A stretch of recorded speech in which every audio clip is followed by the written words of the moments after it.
Hello and welcome to our discussion today on principles of leadership. And we want to look at the introduction to leadership. Today, we want to look at the definition and then the significance of leadership.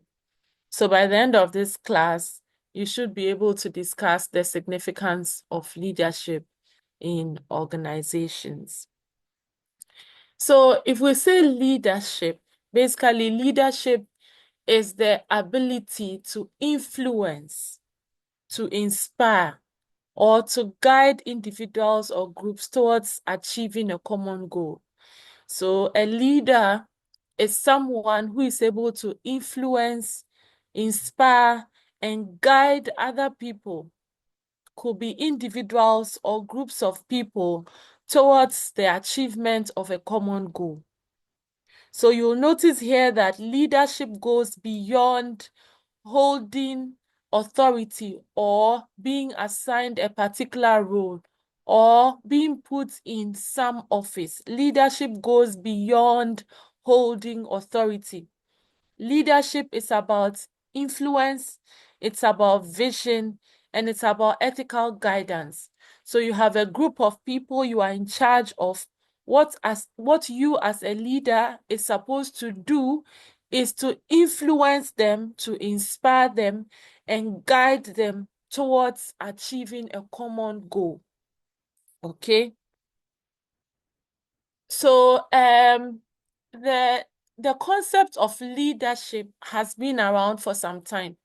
Okay, and in ancient times, we realized that the entire concept of leadership was based on a divine right. Okay, it was based on charisma. It was based on the concept of hereditary. So that if your great great grandfather was a leader, then automatically along the lineage, it means that you may also become a leader. So ancient leadership was based on a divine right. It was based on what was inherent in the individual. So, for example, we had the chiefs and the kings who reigned based on the family they belong to. So, if a particular family is a royal family, then you are sure that all the chiefs would come out from that family. Okay, the Egyptians or the monarchs also had this system. So it was based on hereditary, it was based on a divine right. Okay, then that was where you had the great man theory, where there was the belief that leaders are born and not made. So in ancient times, it was believed that once you are born into a specific family or you belong to a particular group of people or you possess some special qualities, then you qualify to be a leader. We'll look at the great man theory in our next class. But the belief at that time generally was that leaders are born and that they are not made.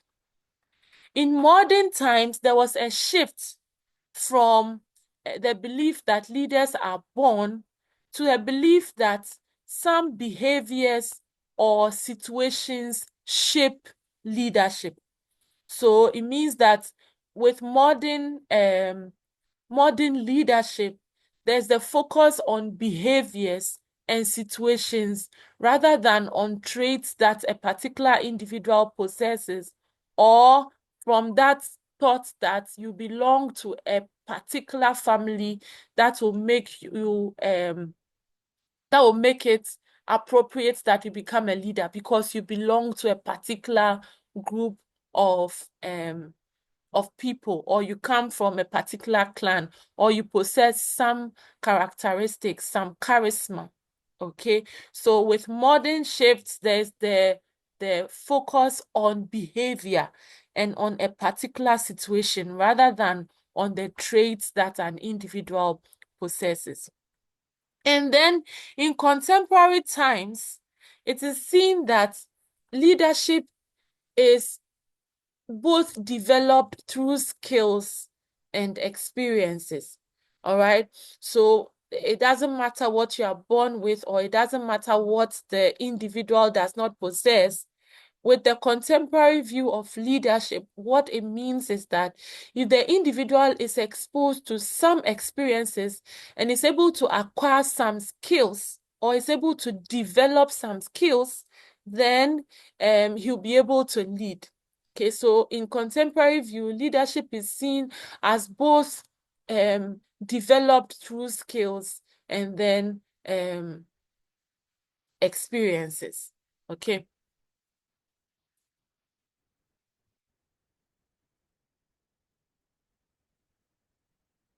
So based on the evolution over the period from the pre-19th century until now, you will notice that there has been a shift from the way leadership is perceived. There has been a shift from traits to skills, right? So there has been a shift in thought where people felt that if you possess some special characteristics, like if someone is tall, or if the person can speak fluently, or if the person has a particular shape, or if someone is part or has some personality traits, then their leadership, that thought has moved from those traits, right, to the fact that now leadership is learned. So previously, leadership was thought to be based on traits that an individual possesses. So if the person has charisma, if they have strength, if they look some way, or if they were born into some specific families, then they are thought to be leaders. That was in the early times. Now, leadership is seen as a learned skill. It's seen as something that can be acquired. Okay, so some of the skills like communication, adaptability, emotional intelligence are actually learned. And as people develop these skills, they qualify to lead, and they are able to lead effectively. Okay, so there has been a shift in thought from the fact that leadership is based on inherent traits to the fact that leadership is rather learned through skills and experience. Okay. So now we look at the difference between leadership and management. Are they the same? All right. There is some similarity between leadership and management. However, they are really not the same. Okay. If we look at management, management focuses on processes. Management looks at how to make use of the resources that are available to whoever is in charge, the manager, okay, to achieve the set objective. So management looks at the resources available and how to use those resources effectively so that the organization's goals and objectives are met.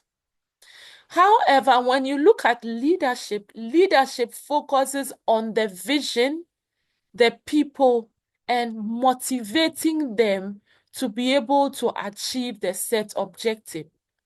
Okay, so whilst management looks at just making use of what is available, leadership will inspire, leadership will motivate the people to put in what they have to put in to get the work done.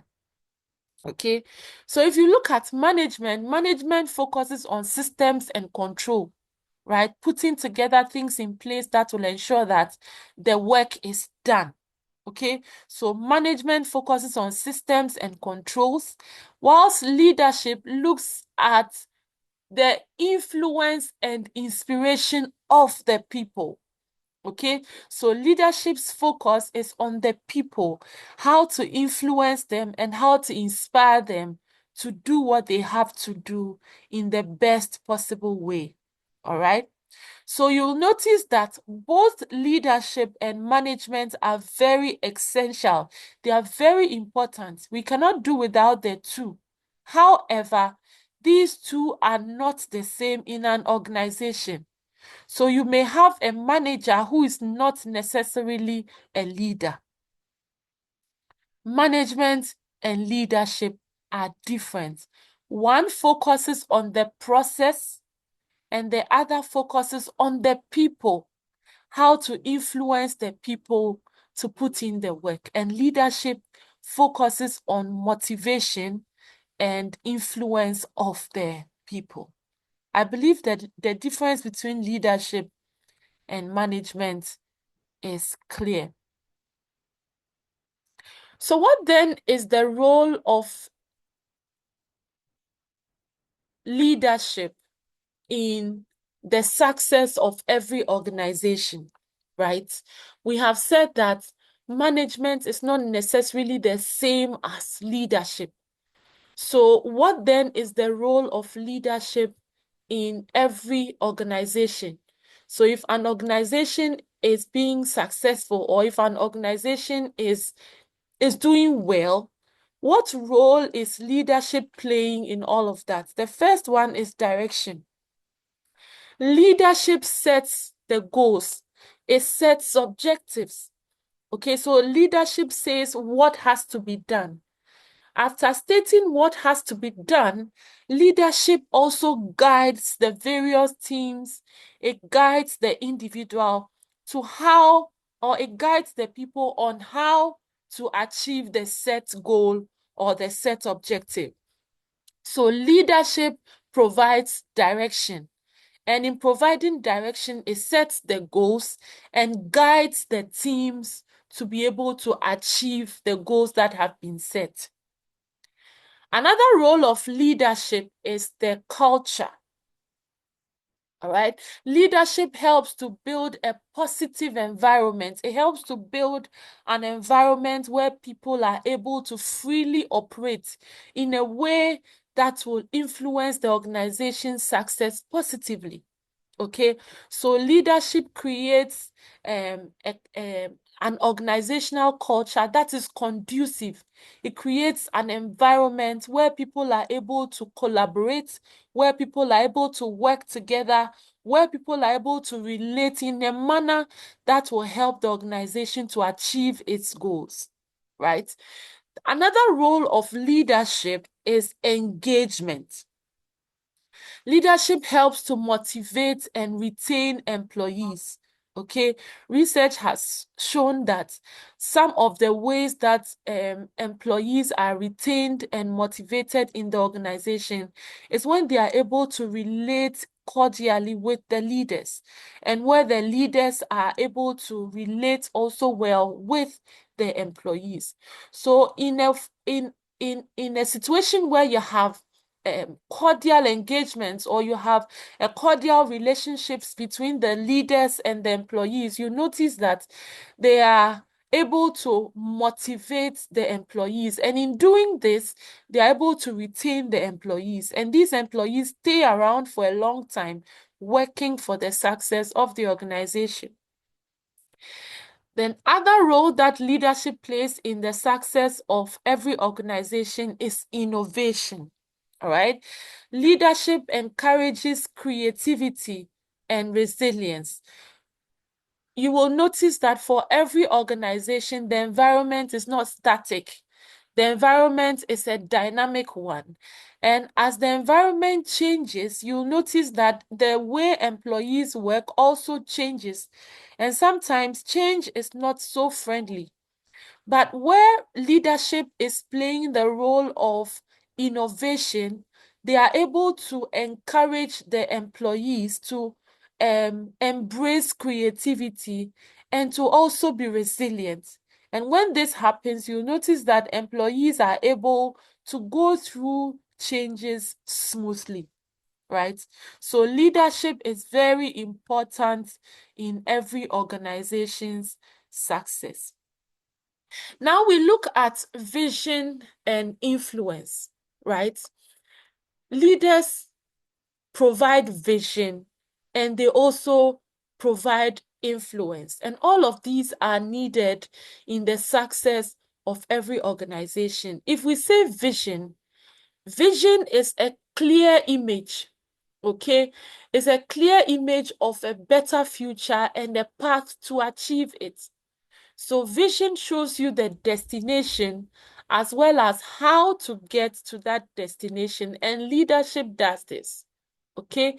It is the role of a leader to make clear exactly where the team is supposed to get to and how to get to that destination. When it comes to influence, influence refers to the ability to shape other people's behaviors and beliefs. And this is done without force or without any coercion. So a leader's ability to be able to shape the way other people behave and to also shape what they believe without forcing them is influence. And leadership should be able to provide vision and influence in every organization. Okay? Leaders are able to give vision and influence through communication, through trust, as well as leading by example. So, as a leader, you do what you expect the followers to do. That is what it means to lead by example, right? So if you want the employees to move in a particular direction, then it's important that you as the leader moves in that direction. Okay? And as you do this, you're able to build trust. The people get to have confidence in you. And as you communicate with them regularly, you notice that you're able to give a clear image of where they are going to and how they will get there, as well as shape how they behave without forcing them. All right. So, like we have said, for every organization, the environment is changing, okay? And sometimes some changes come which are not expected. So, there are times that people in an organization are exposed to crisis, okay? Where the unexpected happens, where things don't really go as planned, all right? In that case, leadership plays a role. So during crisis management, leadership plays a major role. Then there are also times that things are stable in the organization. There's not so much happening. Everybody is cruising, things are all okay, and everybody is doing what they have to do, like they have to do it.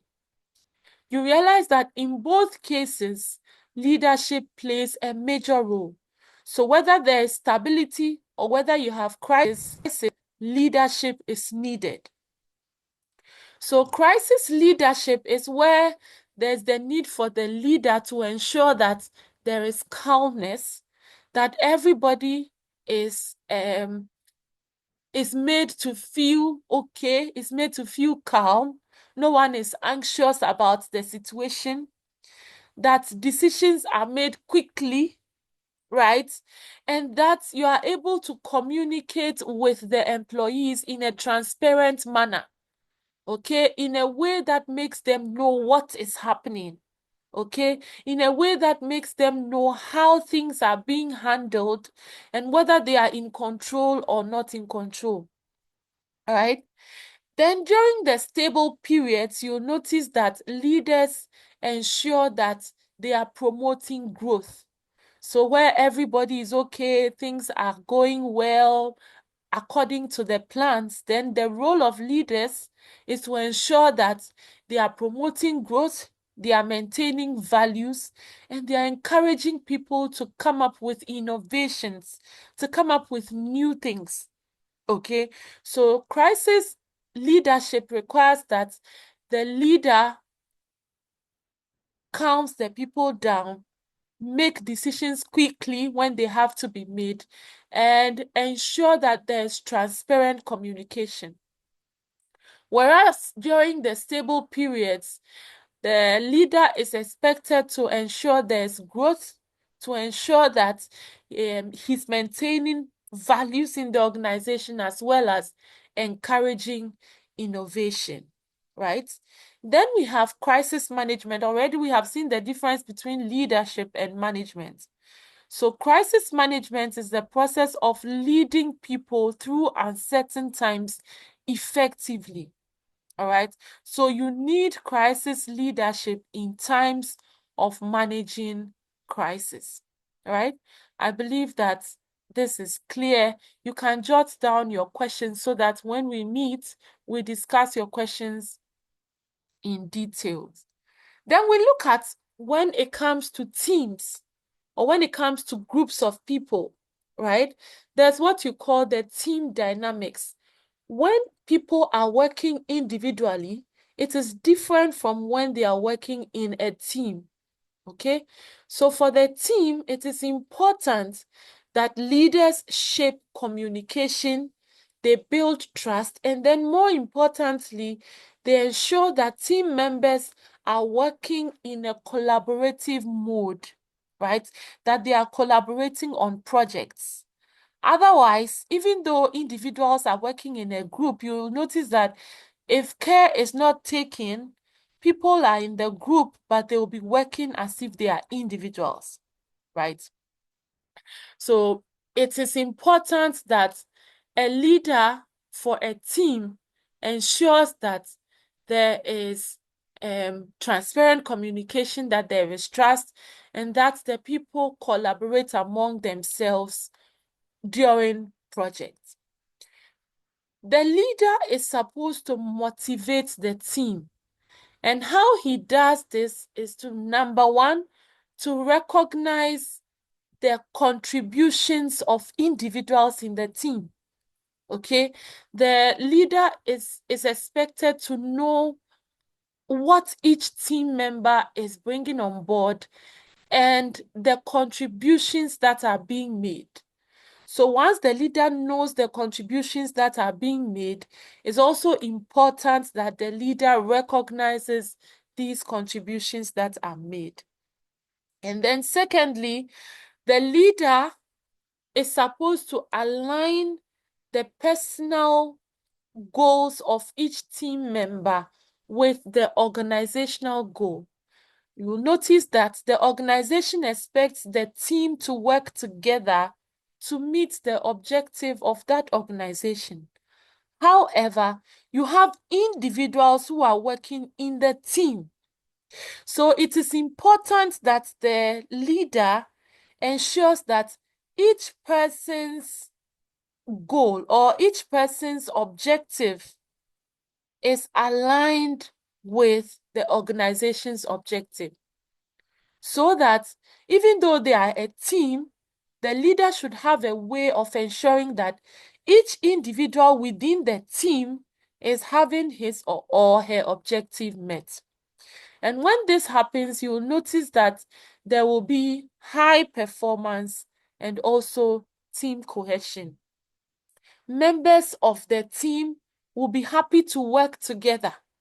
Okay, they will be happy to collaborate together on various projects, and this will result in a high performance of the team. And a high performance of the team automatically means that the organization's goals will be achieved. Another thing to note is that there are sector-specific leadership requirements, okay? Because each sector has a focus, and depending on the focus, the leader has to align his or her style to meet that focus.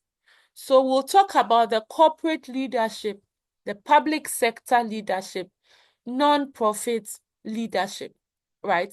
For the corporate leadership, you realize that the focus is on profitability, okay? And the focus is on bringing up new things, new processes, new products, new services, and to become a market leader. And so a leader in the corporate sector also has to focus on profitability, on innovation, as well as market leadership. when you go to the public sector, the focus is on service delivery. The focus is on accountability, transparency, and policy implementation. And so a leader in the public sector should focus on accountability, on how to deliver services effectively and efficiently, as well as how to implement policies effectively. Okay. And then for the non-profit sector, the focus is on fulfilling the mission and helping the community, and the fact that you have to be able to manage the resources available to you well, considering the fact that there are a lot of constraints in the non-profit sector.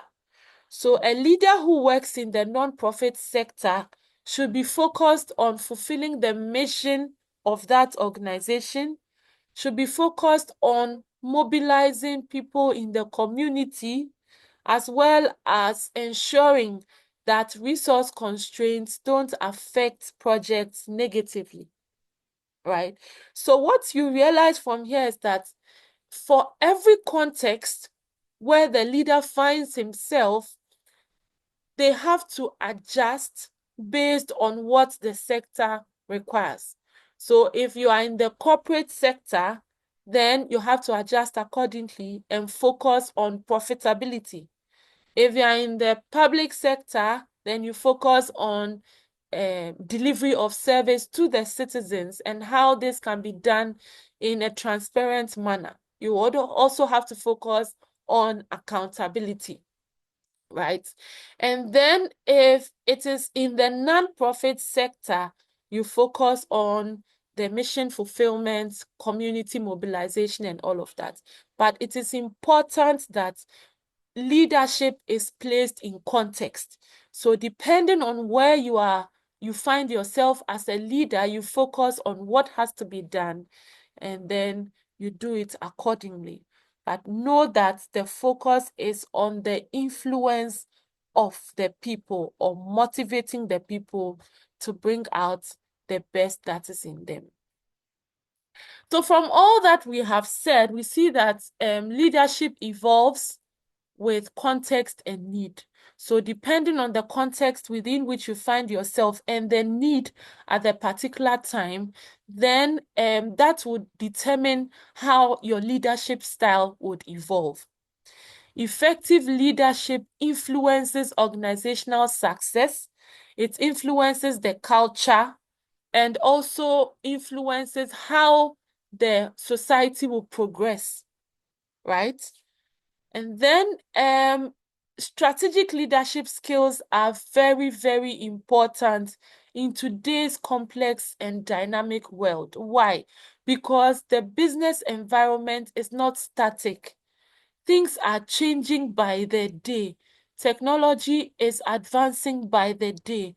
So it's important that strategic leadership skills are acquired, all right, and used in the day-to-day activity of every organization. And so cultivating leadership is key to personal and organizational transformation, right? So these are some further readings for you to do, okay? Once you get that done, your first activity is to form a group of I need 5 people in a group, right? Not more than 5 people in a group. And these groups that you will form will work throughout the semester. Okay, so keep that in mind. And as you form your groups, know that that's what we are working with throughout the entire semester. What you are supposed to do after forming the groups is to prepare a 10 minutes presentation on the evolution of leadership thoughts, right? You prepare a presentation on how the concept of leadership has evolved over the years. And each group will present this in class. Note that it is a graded activity. Okay, so whilst you submit your presentations, you will also do them in class, and this will help us to discuss the concept more. All right. Thank you very much. I wish you the best, and let's meet in class. Bye-bye.